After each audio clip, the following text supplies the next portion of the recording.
It's Ivy Slater, and you're listening to Her Success Story podcast, a show where gutsy businesswomen share their success journey.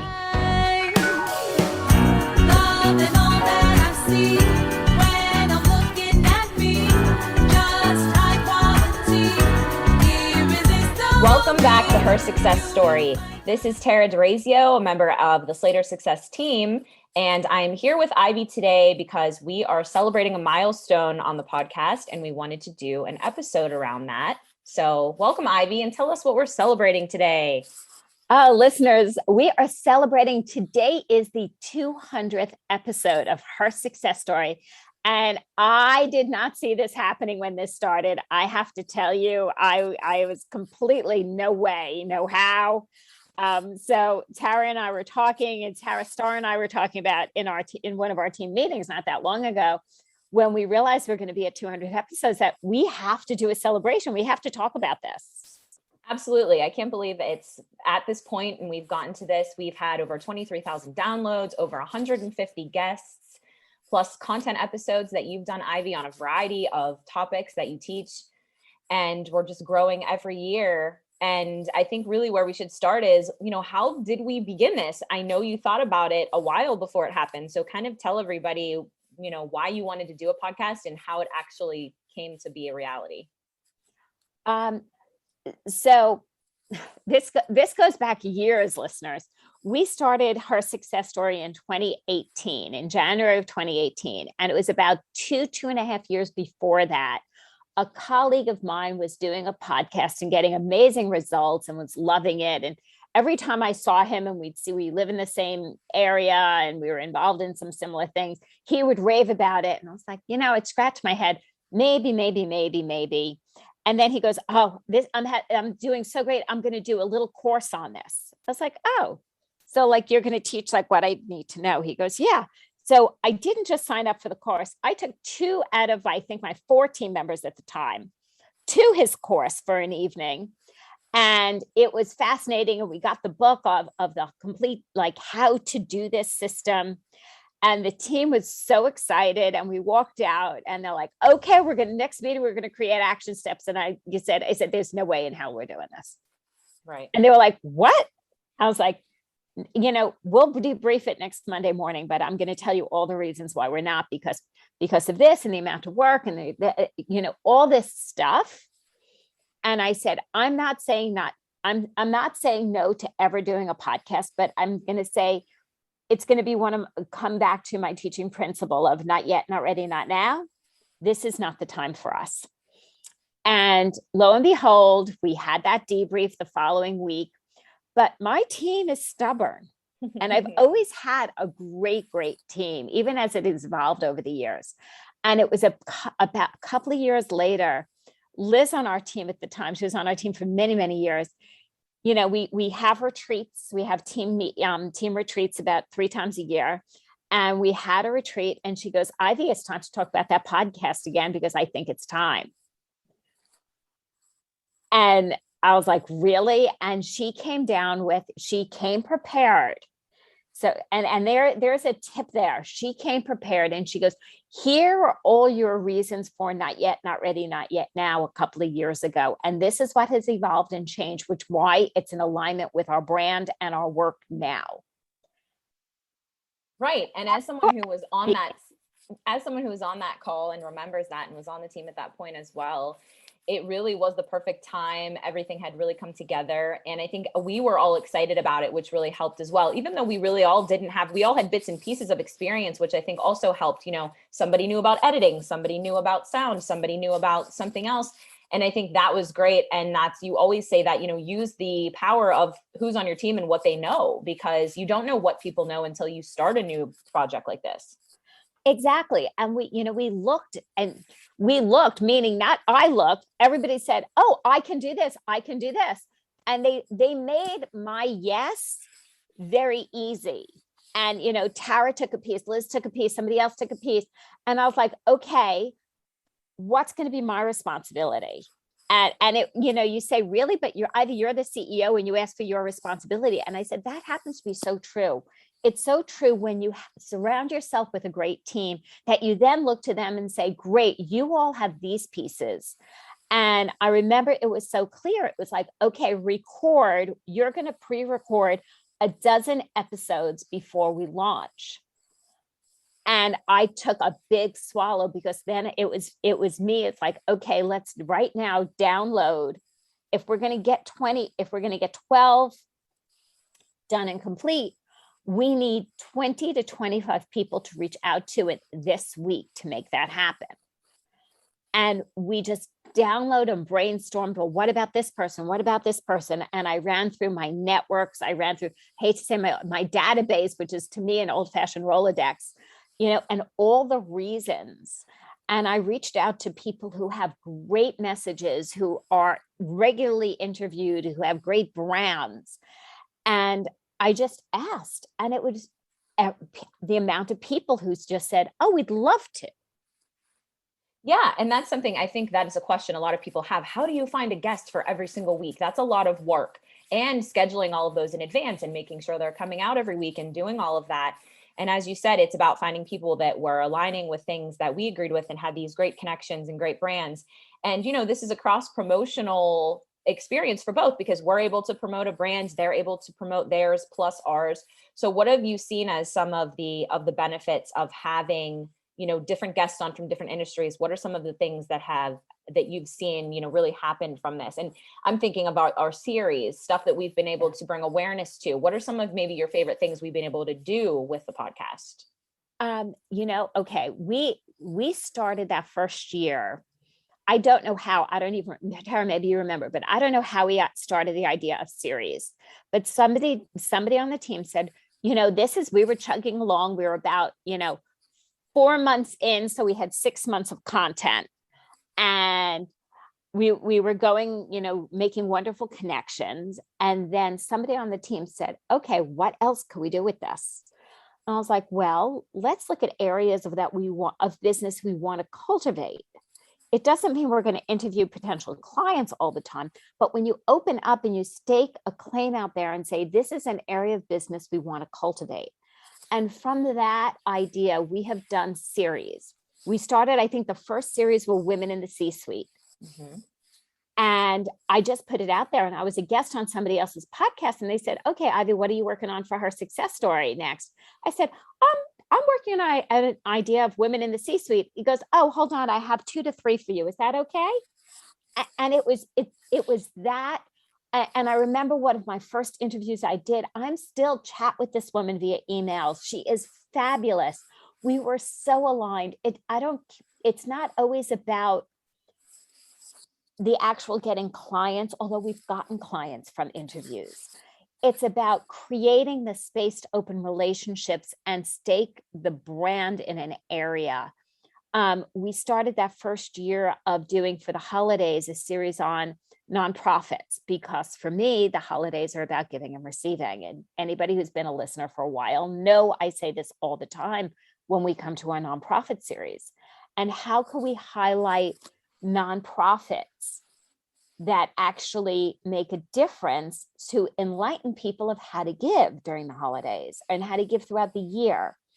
And it's become one of not just mine, but our whole team's most exciting interviews. We get so excited when we're planning about it. We get so excited. We put a post up on LinkedIn, and Tara, you manage a lot of the LinkedIn. And I'm going to say, you came back to me like, did you see the stream that just started like populating when we just put an ask out there for what nonprofits are important to you that we can highlight and we can bring to her success story? Yeah, absolutely. We've done women on boards. We've done women in cybersecurity. We just did that last month, September 2021, no matter, depending on when you're listening to this. And, I think also not only just the connections, but the knowledge that we've gained, and anyone who listens to these episodes, really knowing things that to have a half an hour sitting with that person would be just golden. And now you're getting that, you're listening to that person share, especially with, the cybersecurity and, learning about boards or how to get started as a woman trying to do that. So I think the knowledge that our listeners and that even just we as a team have gained from these guests is priceless. It's been amazing. It truly has. We did a series on women in finance. And I remember, we had this great idea and we had to push it out because of the layers of security and approvals and you know, all the restrictions around finance. And it didn't deter us. You know, it didn't stop us from doing it. I'm not going to say that wasn't one of the most challenging, but by far, series, because of layers of security and different, and a variety of people. They had to be done months before. It had to get approved. It had to get listened. It had to get edited, et cetera, et cetera. But the interviews were phenomenal. The knowledge was phenomenal. And, you know, a colleague of mine recently started a podcast in the last year. And she goes, well, you know, Ivy, who should I be interviewing? And I said to her, I said, have you made a list of like 20 to 25 ideal clients and who they would be and why? And she goes, oh, of course, as a business, you know, of course I do that. I said, great, go interview them. And I said, it's not always easy. You don't always get them. But by actually taking those actions, so many things open up. Absolutely. And we've learned a lot over this process too, about just running a podcast and what it takes. And I think if anyone out there is starting one or is a little interested in maybe, okay, what are some things I should be thinking about? Obviously, you already mentioned scheduling a lot in advance. Having interviews in the bank would be kind of one of our main tips. You know, making sure you're not scrambling, especially if you're doing weekly like we are, you know, making sure that you have guests ready to go and scheduled. And then if you want to talk a little bit about just some of the other processes that we've put in place as far as, you know, creating promotional materials for our guests, things like that. So, you know, I like to run 8 to 12 weeks out. I start panicking at 7 and 8 weeks if we're not scheduled 7 and 8 weeks. And there's times we're not. So just know we don't run on the level of perfection. We run on the level of we create systems. Sometimes they're going to get a little glitch in them. So I like to run on 8 to 12 weeks out as much as possible, because life is going to happen. Business is going to happen. People are going to need to reschedule. So take the pressure off yourself. We like to get our guests their promotional materials approximately a week before. We like to let them know when they're going to be highlighted before so they can fit it in their marketing. You know, be considerate to others. We have in our systems, it drops every Monday morning at the same, you know, I'll say same bat time, same back channel from my childhood. You know, we are consistent. We drop a wave file every Thursday. So it is out there. We make sure our guests are tagged. Sometimes we get newsletter every Tuesday. That's right. We have the marketing behind it down, which is important. Yeah. And I think anyone getting ready to start, that is a big one. Make sure that you can fit this into your marketing plan, and also make it easy on your guests, because they have already given of their time and their knowledge, and, you know, giving them the information so that they can promote their episode with the most ease. They're not having to, you know, do the work or find the link or create their own photos. I think giving them what we can has been really helpful too. And our guests have been wonderful in promoting it and sharing and connecting us with other guests. I know that's a question you always ask everyone at the end is, you know, who do you know that would be another great guest for me? And I can't encourage the ask more than I can encourage the ask. You know, just telling you listeners, open things up by just asking. I ask everyone and anyone. I put it out on LinkedIn. I might put it out in other areas. At the end of every interview is my standard goodbye is, who else do you know that would be a great introduction for an interview? And people are so generous and so excited to help. I can't tell you. Yes, absolutely. There's so many more people that we need to have on and that we want to learn from. And that's a great segue into kind of my last question for you is, what is next for Her Success Story? Where are we going? Is anything changing? Is it staying the same? Great question. So we have seen that 2021 can bring a rebrand for Her Success Story. Now, I'll never say rebranded for just rebranding. I anticipate my next book coming out next year because of what we're planning as a company and as an organization. It's time to coordinate things together. And it's exciting. I'm looking forward to it. Of course, I'm not, am I looking forward to the work that goes into a rebrand? Absolutely not. Right. But please know, when you do something like this, schedule it in advance. If you know you're going to do it, start creating the bandwidth, because a rebrand takes time. It takes energy. It takes brainstorming. You don't want to do this alone. We're already started working on this. It just conceptually for the last few months, that now we could start talking about it as this is happening in 2021. Can I tell you the exact date? Absolutely not. It is happening. Right. You're taking the actions toward it, which is always something you tell your clients and everyone else to do. Keep taking actions, even if they're small ones, because that does make a difference. And listeners, feel free to go back and listen to any of our older episodes. Everything is archived, most of the places where you get your podcasts. Look for what's coming up next. If you have great guests for us, please send them our way. We always are looking for, introductions to great people.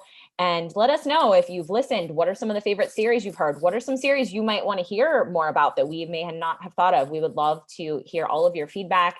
And just thank you to anyone that's been a loyal listener, or if you're a new listener. We're glad that you're here, and please share and let us know if if there's anything we can do that you would want to hear that would help your business grow, because that's really the whole point of this, is helping other business owners and helping people in this space. Anything you want to end on, Ivy? Absolutely. I'm going to end on a short story of, I remember, we don't think about, 22,000 downloads. That's great, but is it really that much in the scheme of things? It's a matter of touching one person. And I remember a little over a year and a half ago, I got an Apple Watch, and I went into Apple, and this lovely young lady is helping me pick out, which watch I want, which band, do I want this color, that, the whole thing. And she said to me, she goes, do you ever listen to any podcasts? Because you could do that on your watch too, right? So whatever. And I said, actually, yeah. I said, what podcast do you listen to? I said, I and we started talking. And she said, well, I love podcasts hosted by women, all about women. I said, oh, that's interesting. I said, what's one that you listen to? And she goes, let me look it up. I don't remember the name. And she looked it up, and there comes our logo of, she goes, do you ever listen to Her Success Story? And I stick my hand out and I said, hi, I'm Ivy Slater, the host of Her Success Story. She's like, you're kidding. And so it's about touching one person. When you do something, if you touch one person, there will always be a ripple effect. Thank you so much for listening, everyone. And most importantly, if you have a takeaway from today, something that touched you, share it in the comments below and let us know what action you're going to take from that. If it meant something to you, what action are you going to take from it? Bye, everyone. Until next time.